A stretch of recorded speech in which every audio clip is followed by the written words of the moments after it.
大家好啊！今日我同大家分享一個有關預防守門員膝頭關節勞損同埋半月板移位嘅 taping，希望有助守門員預防相關嘅情況同埋舒緩痛楚。喺比賽入邊，手球員經常要進行急停橫移，呢種動作長遠會對膝頭造成勞損，甚至令半月板移位。呢種情況會造成巨大痛楚，影響球員發揮。首先，我哋喺大髀同小腿各黐一個圈。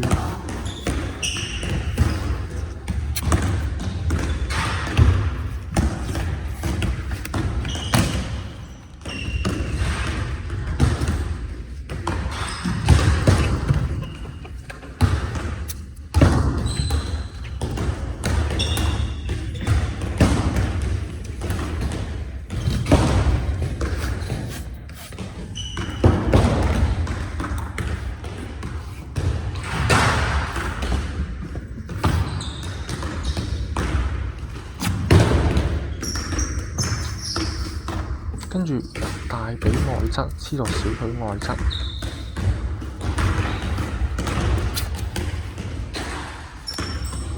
再黐一條相反嘅形成交叉。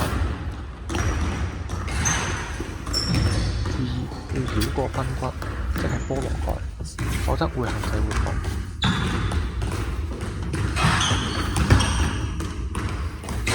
跟住喺大髀同小腿圓先嘅位置黐一個圈固定就可以啦。